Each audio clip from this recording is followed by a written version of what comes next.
Ja sam protiv nas. Zubimo ovako igra dođe. Drži mi je. Da ste bilo sposobno da mu ide za novcine, šta? Da, 100%. Mogla sam je bar neću da joj povredim lice. Normalno, bolje one tebe piju. Neću. Kome da kaže? Neću, ako biće ne može ovako. Ti sad to što Sve. Dobro, pusti. Dobro, sej.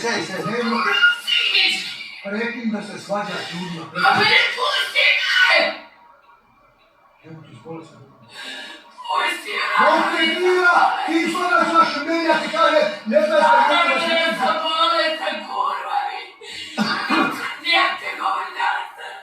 Posebno mi učenite na rodove! Pićo, ostavi me, nema osobe zadnje! Ona ostaje meni pića! Djeću!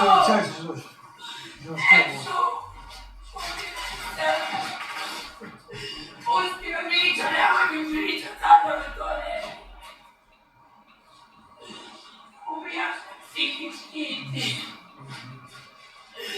Naravno da se Gledaj, ti treba da slušaš kad se kaže, a ne da ideš dovoljna, pa sada da plaćim. Kurac me boli što plaće sada. Boli me kurac. A šta radiš? Kad sam pričao, kada drugi...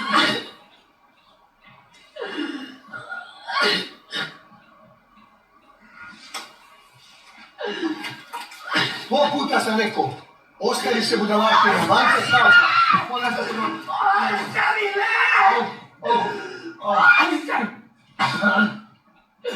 Ostavi me, čovječe, ostavi!